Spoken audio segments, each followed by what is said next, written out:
Hello guys, my name is Sayyid Mohammad Hassan and welcome back to another lesson for hash map, and this will be the second lesson, the part 2 for the hash map for Java programming in Android development. तो इस lesson में जो है मैं again बात करूँगा hash map के बारे में, ठीक है। तो हैश मैप में एक फैसिलिटी होती है जिसको हम कहते हैं कलेक्शन व्यूज़, ठीक है। Hash map itself is not regarded as a collection, ठीक है। हैश मैप को हम कलेक्शन नहीं कहते, ना ही ये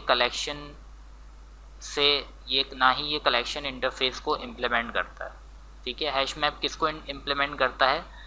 हैश मैप इंटरफेस को इम्प्लीमेंट करता है, इसीलिए ये कलेक्शन नहीं समझा जाता है, ठीक है। और इसी वजह से हैश मैप कोई इटरेटर प्रोवाइड नहीं करता जिसके ज़रिए हम जो डाटा हैश मैप के अंदर मौजूद है उसको प्रोसेस कर सकें। हैश मैप हमें खुद से कोई इटरेटर प्रोवाइड नहीं करता है, ठीक है। इसके बजाय collection views of a hash map में बी ऑब्टेन। हम क्या ऑब्टेन कर सकते हैं हैश मैप से? कलेक्शन व्यूज़ ऑब्टेन कर सकते हैं, ठीक है। और कलेक्शन व्यूज़ जो होते हैं हैश मैप के, वो क्या होते हैं? बेसिकली कलेक्शन व्यू जो है वो एक सेट बना देता है कीज़ का, जो कि हैश मैप के अंदर मौजूद होती हैं कीज़, उसका एक सेट बना देता है और वो रिटर्न करता है हमें, ठीक है। और वैल्यूज़ जो होती हैं जो कि कीज़ के साथ एसोसिएटेड होती हैं हैश मैप के अंदर, उसका कलेक्शन रिटर्न करता है हमें। अब यहाँ पे सवाल ये पैदा होता है कि वैल्यूज़ का सेट क्यों नहीं रिटर्न करता? वो इसलिए नहीं करता क्योंकि वैल्यूज़ जो हैं वो एक जैसी भी हो सकती हैं, डुप्लीकेट्स भी हो सकती हैं हैश मैप के अंदर, लेकिन कीज़ जो हैं वो हमेशा मुख्तलिफ होंगी, डिस्टिंक्ट होंगी, ठीक है, डिफरेंट होंगी। हैश मैप के अंदर कीज़ कभी भी डुप्लीकेट नहीं हो सकती, इसीलिए कीज़ का सेट रिटर्न करता है ये कलेक्शन व्यू हैश मैप का, और वैल्यूज़ का कलेक्शन रिटर्न करता है, ठीक है। अब इसके ज़रिए जो है हम इस कलेक्शन व्यूज़ के ज़रिए हैश मैप में हम इटरेट करवा सकते हैं, ठीक है। तो वो अब इस लेसन के अंदर मैं बात करूँगा किस तरीके से हम इटरेट करवा सकते हैं हैश मैप में। Iterators and maps. A hash map has two methods. Hash map के पास दो मेथड्स होते हैं। एक तो होता है की सेट मेथड। की सेट मेथड जो है वो, तो की सेट मेथड जो है ये रिटर्न करता है set view of the keys जो कि मैप के अंदर मौजूद होती हैं, ठीक है। यानी सेट ऑफ कीज़ का एक व्यू रिटर्न करता है ये मेथड, ठीक है, जिसके ऊपर हम इटरेट करवा सकते हैं, जिस कलेक्शन के ऊपर हम इटरेट करवा सकते हैं। और वैल्यूज़ का ये कलेक्शन रिटर्न करता है, ठीक है। ये जो मेथड है वैल्यूज़ मेथड, ये क्या करता है? Returns a collection view of the values contain in the map. यानी जो वैल्यूज़ मौजूद होती हैं मैप के अंदर उसका कलेक्शन व्यू रिटर्न करता है ये मेथड। और हम जो हैं इन कलेक्शंस के ऊपर जो है इटरेट करवा सकते हैं। तो बेसिकली इसका ये फ़ायदा है इस कलेक्शन व्यूज़ का। और दूसरी बात ये है कि जो व्यू होगा ये डायनेमिक एक्सेस हमें देता है हैश मैप में। डायनेमिक से मुराद ये कि अगर हम हैश मैप को चेंज करेंगे तो व्यू चेंज होगा, और अगर व्यू में कोई चेंज परफॉर्म करेंगे तो हैश मैप चेंज होगा। फॉर एग्जांपल अगर मैं set view of the keys को इटरेट करवा रहा हूँ हैश मैप की, ठीक है। सेट व्यू है कीज़ का और उसके ऊपर मैं इटरेट करवा रहा हूँ, इटरेशन परफॉर्म करवा रहा हूँ, और मैं कोई डिलीशन परफॉर्म करवा रहा हूँ, यानी कीज़ को मैं डिलीट कर रहा हूँ। तो बेसिकली जैसे ही व्यू से कीज़ जो है वो डिलीट होगी, उसके कॉरेस्पॉन्डिंगली जो है हैश मैप के अंदर जो भी उसके साथ वैल्यू एसोसिएट होगी उसकी के साथ वो भी डिलीट हो जाएगी। तो इस तरीके से ये हमें एक डायनेमिक एक्सेस देता है हैश मैप के अंदर, ठीक है। तो इससे हम जो है इटरेट करवा सकते हैं और जो है डाटा को प्रोसेस करवा सकते हैं और रिट्रीव करवा सकते हैं। अब यहाँ पे मैंने एक एग्जांपल दी हुई है एग्जामाइन करने की सारे एलिमेंट्स को, ठीक है। To process all elements of a hash map one usually gets the set view of keys. सारे एलिमेंट्स जो कि हैश मैप के अंदर मौजूद हैं उसको प्रोसेस करवाने के लिए हमें क्या लेना पड़ेगा, सबसे पहले जो है सेट व्यू ऑफ कीज़ हमें लेनी पड़ेगी, और फिर जब वो कीज़ हमें मिल जाएगी तो हम उसके ऊपर क्या करवाएंगे, इटरेट करवाएंगे, उस सेट के ऊपर हम इटरेशन परफॉर्म करवाएंगे। तो यहाँ पे मैंने आपको इसकी एग्जांपल दी हुई है। मैंने एक हैश मैप जो है उसका एक ऑब्जेक्ट बनाया है जिसको मैंने नाम दिया है माई मैप का, ठीक है। और ये एक ऑब्जेक्ट है जो कि हैश मैप का है, ठीक है।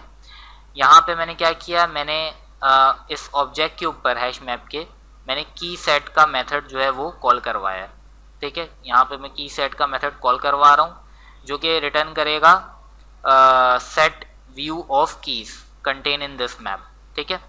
और फिर मैं उसको एसोसिएट करवा रहा हूँ, एक तो मैंने ऑब्जेक्ट बनाया हुआ है सेट का, ठीक है, और उसमें मैंने पास करवाया स्ट्रिंग, यानी डाटा टाइप जो है वो स्ट्रिंग होगी इस सेट ऑब्जेक्ट की, और उसको मैंने नाम दिया है कीज, ठीक है। उसके बाद में एक इटरेटर का ऑब्जेक्ट मैंने बनाया जो कि अगेन स्ट्रिंग होगा, क्योंकि ये कीज ऑब्जेक्ट इटरेट करवाएगा। यहाँ पे मैंने इसको एक और फंक्शन कॉल करवाया इटरेटर, और इससे जो भी वैल्यू रिटर्न होगी वो स्ट्रिंग डाटा टाइप की होगी ऑब्वियसली, क्योंकि ये खुद स्ट्रिंग सेट ऑफ कीज हैं, ठीक है। तो इसके अंदर जो है इटरेशन की सारी वैल्यूज जो हैं वो आ जाएंगी, ठीक है। इटरेट होके वन बाय वन करके इसके अंदर वैल्यूज आ जाएंगी। फिर मैंने यहाँ पे एक लूप लगाया, और इस लूप के अंदर मैं ये देख रहा हूँ कि जब तक इस इटरेटर के ऑब्जेक्ट में अगली वैल्यू मौजूद है, हैश नेक्स्ट मेथड में कॉल कर रहा हूँ, और मैं ये चेक कर रहा हूँ कि जब तक कि इसके अंदर नेक्स्ट वैल्यू प्रोसेस करने के लिए मौजूद है, प्रोसेसिंग जो है वो होती रहे। और यहाँ पे मैंने क्या किया, प्रोसेसिंग हो, और क्या काम करवा रहा हूँ परफॉर्म, कि मैंने एक वेरिएबल बना लिया की के नाम से, और डाटा टाइप स्ट्रिंग मैंने यूज़ की, और इसके अंदर मैं जो हूँ इसका नेक्स्ट मेथड कॉल करवा रहा हूँ इस ऑब्जेक्ट के ऊपर, और इसके अंदर मैं यहाँ पे वैल्यू जो है वो स्टोर करा रहा हूँ। बेसिकली ये जो है ये स्ट्रिंग होल्ड करेगा, ठीक है, की होल्ड करेगा जो कि मैप के अंदर मौजूद है स्ट्रिंग डाटा टाइप की, ठीक है। और यहाँ पे दोबारा मैंने एक न्यू वेरिएबल बनाया इंटीजर जो कि वैल्यू ऑब्टेन करेगा मैप से, ठीक है।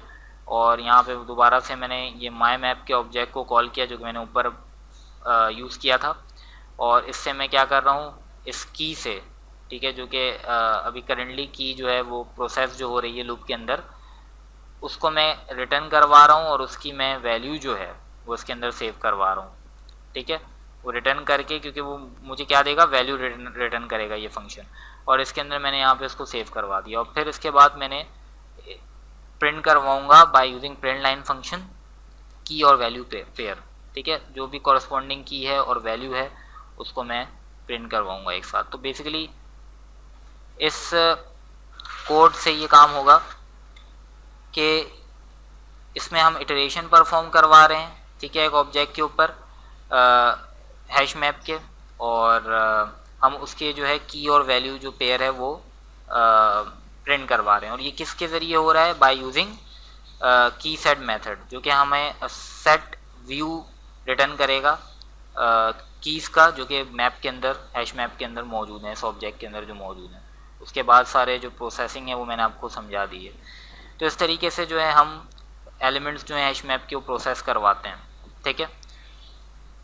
इसके बाद है डाटा टाइप किस तरीके से आपको चूज़ करनी है। जब भी आप हैश मैप का ऑब्जेक्ट डिक्लेयर करेंगे तो ये एक अच्छी प्रैक्टिस है कि आप मैप इंटरफेस को यूज़ करें as the data type instead of a hash map. Hash map के बजाय आपको मैप इंटरफेस यूज़ करना चाहिए। उसका रीज़न ये है, उसका फ़ायदा ये है कि ये आपको अलाउ करेगा कि आप अगर इन फ्यूचर आप इम्प्लीमेंट करवाना चाह रहे हैं ट्री मैप, ठीक है, तो आपको खाली एक सिंगल लाइन ऑफ कोड को चेंज करना पड़ेगा और आपका पूरा जो कोड है वो इम्प्लीमेंट हो जाएगा ट्री मैप के ऊपर, ठीक है। तो आपको किस तरीके से इम्प्लीमेंट करवाना है, by using this map interface over here. जैसे कि मैंने यहाँ पे आपको एग्जांपल दी हुई है कि मैप इंटरफेस यूज़ करें आप ऑब्जेक्ट को डिक्लेयर करवाने के लिए, ठीक है, हैश मैप के ऑब्जेक्ट को।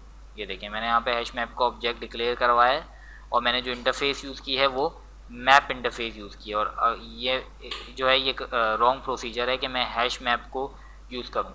ये भी वैलिड है लेकिन ये रिकमेंडेड नहीं है, ठीक है। ये गलत नहीं है कि आप ऐसा ये कर सकते हैं, लेकिन इससे फिर अगर आपको in future pre map implementation पे जाना है तो आप वो नहीं कर सकेंगे। ऑलराइट, ओके, यहाँ पे मैंने एक सैम्पल हैश मैप प्रॉब्लम जो है वो यहाँ पे प्रेजेंट किया आपके सामने। To count things we can make an association between the things to be counted and an integer count. चीज़ों को गिनने के लिए हम क्या कर सकते हैं, हम एक एसोसिएशन बना सकते हैं चीज़ों को जो हमें काउंट करना है और कितनी इंटीजर जो है वो कितनी दफ़ा वो चीज़ जो है वो आई है, उसके ऊपर एक काउंटर लगा सकते हैं हम इंटीजर डाटा टाइप का। तो इसके लिए हम रैपर क्लास यूज़ करेंगे integer rather than the primitive int, ठीक है। तो इसके लिए हम एक रैपर क्लास इस्तेमाल करेंगे integer. For example, to count the occurrence of words in a file we will map type string to type integer. किसी भी फाइल के अंदर, किसी भी टेक्स्ट फाइल के अंदर फॉर सपोज अल्फाज मौजूद हैं, वर्ड्स मौजूद हैं, और हमें जो है बोला जाए कि आप इसको काउंट करें बाय यूजिंग कंप्यूटर प्रोग्रामिंग, ठीक है। तो हम क्या करेंगे, हम मैप कर देंगे टाइप स्ट्रिंग को टाइप इंटीजर में। तो इससे फ़ायदा क्या होगा, स्ट्रिंग जो है वो अल्फाज होंगे जो कि हम काउंट कर रहे हैं, ठीक है, और इंटीजर जो होगा वो रिप्रेजेंट करेगा कि कितनी बार ये अल्फाज जो है ये आया है, कितने टाइम्स इसके नंबर ऑफ ऑकरेंसेस हैं, ठीक है। Since file processing on Android is challenging and we'll assume we are given an array list of words in the file। क्योंकि फाइल प्रोसेसिंग जो है अभी हमने नहीं, हमारी स्किल्स जो हैं अभी एंड्रॉयड के अंदर उसके ऊपर फाइल प्रोसेसिंग हम नहीं कर सकते एंड्रॉयड में, और वो चैलेंजिंग है हमारे लिए अभी। तो मैं अभी ये बात हम एज्यूम कर लेते हैं, ये बात सपोज कर लेते हैं कि हमें एक एरे लिस्ट दे दी गई है डायरेक्टली, ठीक है, जिसके अंदर वर्ड्स मौजूद हैं जो कि एक फाइल से रिट्रीव हुए हैं, ठीक है। तो हमें क्या करना है, डिटरमाइन करना है frequency of words in an array, कि कितनी दफ़ा वो अल्फाज जो हैं वो एरे के अंदर मौजूद हैं, उस एरे लिस्ट के अंदर। एक दफ़ा है, दो दफ़ा है वो अल्फाज, तीन दफ़ा अल्फाज हैं, कितनी बार वो अल्फाज आए हैं एरे लिस्ट के अंदर। तो ये काम हम किस तरीके से कर सकते हैं, तो यहाँ पे मैंने एक कोड बनाया है, ठीक है। तो यहाँ पे मैंने क्या किया है कि given an array list string of words an array list of words to be counted. तो हमें एक एरे लिस्ट दे दी गई है जो कि स्ट्रिंग डाटा टाइप की है और उसका नाम है वर्ड्स, ठीक है, और उसके अंदर वो सारे अल्फाज शामिल हैं जो कि हमें काउंट करना है, ठीक है। तो यहाँ पे मैंने क्या किया, एक मैप इंटरफेस का मैंने एक ऑब्जेक्ट बना लिया काउंट, ठीक है, और उसका मैंने एक न्यू ऑब्जेक्ट बनाया हैश मैप इंटरफेस का, ठीक है, और उसको मैप इंटरफेस में मैंने इम्प्लीमेंट करवाया। जैसे कि मैंने पीछे आपको बताया था कि डाटा टाइप आप मैप इंटरफेस यूज़ करें। और यहाँ पे फिर मैंने एक फॉर ईच लूप इस्तेमाल किया, ठीक है, जो कि क्या कर रहा है, जितने भी वर्ड्स हैं एरे लिस्ट के अंदर उसको प्रोसेस करेगा। और यहाँ पे मैंने इसको लोअर केस में कन्वर्ट कर दिया है, इस वर्ड को जो कि एरे लिस्ट के अंदर। ये मैंने इसलिए किया ताकि केस इनसेंसिटिव हो जाए, अगर कोई अपर केस में है तो वो भी लोअर केस में आ जाए, तो उससे जो है ये ना हो कि प्रॉब्लम होकर हो। मिसाल के तौर पर अगर एक अल्फाज है एप्पल, वो अपर केस में, और एक अल्फाज दोबारा एप्पल आया हुआ है एरे लिस्ट के अंदर लेकिन वो लोअर केस के अंदर है, तो इससे क्या होगा, ये इसको दो अलग अल्फाज कंसिडर करेगा जबकि वो दोनों एक ही अल्फाज हैं, खाली केस का डिफरेंस है। तो इसीलिए मैंने यहाँ पे इसको लोअर केस में कन्वर्ट कर दिया। उसके बाद मैंने यहाँ पे इफ़ लूप यूज़ किया, सॉरी इफ़ स्ट्रक्चर यूज़ किया, और इसके अंदर मैं ये चेक करवा रहा हूँ कि मैं क्या करवा रहा हूँ, मैं इस स्टेटमेंट को फॉल्स करवा रहा हूँ। यहाँ पे जो मैं लॉजिकल ऑपरेटर यूज़ कर रहा हूँ नॉट, ये क्या कर रहा है, ये इस पूरी स्टेटमेंट को फॉल्स कर रहा है, और ये चेक कर रहा है कि अगर इस हैश मैप के अंदर कंटेन्स की मेथड मैं कॉल करवा रहा हूँ और ये वर्ड को मैं, जो कि करेंट वर्ड इस लूप के अंदर मौजूद है हैश मैप का, उसको मैं जो है देखवा रहा हूँ कि हैश मैप के अंदर वो मौजूद अगर नहीं है, I am again repeating the sentence, अगर ये अल्फाज हैश मैप के अंदर मौजूद नहीं है, यहाँ जो ये नॉट है ये इसीलिए मैंने लगाया है, अगर मैं ये हटा दूंगा तो ये देखेगा कि इस हैश मैप के अंदर ये अल्फाज है तो ये ट्रू होगा, ठीक है, जबकि हमें ये काम नहीं करना है। अगर नहीं है तो हमें पुट करवाना है अल्फाज को, तो मैं वही करवा रहा हूँ, इंसर्ट करवाना है अल्फाज को इन अदर वर्ड्स, ठीक है। तो बेसिकली अगर ये अल्फाज जो है ये हैश मैप के अंदर नहीं है तो इसको ऐड कर दो और इंक्रीमेंट कर दो काउंटर को, जो कि यहाँ पे हमने इंटीजर यूज़ किया हुआ है, इसको बाय 1 इंक्रीमेंट कर दो या इसमें वैल्यू असाइन करा दो 1। नॉट इंक्रीमेंट, यहाँ इंक्रीमेंट नहीं हो रहा है, यहाँ बेसिकली हम वैल्यू असाइन करवा रहे हैं 1, ठीक है। उस अल्फाज को हैश मैप के अंदर डाल रहे हैं और फिर वैल्यू जो है वो बाय 1 उसको असाइन कर दे रहे हैं कि वो एक दफ़ा आ गया वो अल्फाज, ठीक है, हैश मैप के अंदर। और अगर ऐसा नहीं है तो इसका मतलब क्या है, अगर वो अल्फाज जो है वो मौजूद